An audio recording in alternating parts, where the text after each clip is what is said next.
सर्वोच्च न्यायालयातल्या न्यायाधीशांना, सरन्यायाधीश असू दे किंवा इतर न्यायाधीश असू दे, त्यांना पदावरून दूर कसं करायचं? दूर करण्याच्या राज्यघटनेमधल्या तरतुदी आहेत की त्याला पदावरून दूर का करायचं आणि कसं करायचं. का करायचं? गैरवर्तणूक आणि अकार्यक्षमता. कसं करायचं? दोन्ही सभागृहांच्या, लोकसभा आणि राज्यसभेच्या विशेष बहुमताने. या व्यतिरिक्त संसदेमध्ये न्यायाधीश चौकशी खटला, जजेस एन्क्वायरी ऍक्ट संमत झाला 1968 ला, आणि याच्यामध्ये काही प्रोसिजर सांगितलेले आहेत. काय सांगितलं? की जर न्यायाधीशांना पदावरून दूर करायचं असेल, सीजीआय किंवा इतर कोणी असू देत, त्यांना जर पदावरून दूर करायचं असेल तर असा प्रस्ताव जर लोकसभेत येणार असेल तर 100 सदस्यांच्या पाठिंब्याने यावा. जर राज्यसभेत येणार असेल तर 50 सदस्यांच्या पाठिंब्याने. सायमल्टेनियस येत नाही.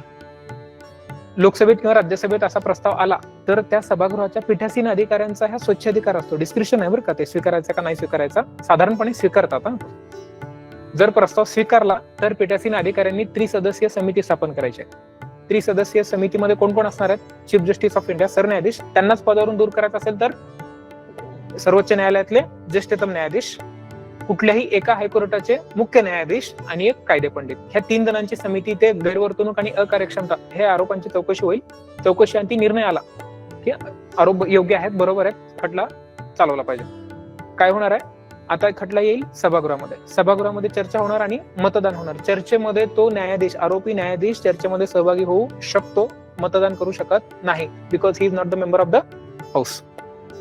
मतदान होणार कोणत्या बहुमताने? विशेष बहुमत म्हणजे सभागृहाच्या एकूण संख्येच्या निम्म्यापेक्षा जास्त आणि उपस्थित आणि मतदान करणाऱ्यांच्या 2/3, 2/3. जर प्रस्ताव संमत झाला तर त्या न्यायाधीशाला पदावरून दूर करण्याची ऑर्डर काढली जाते.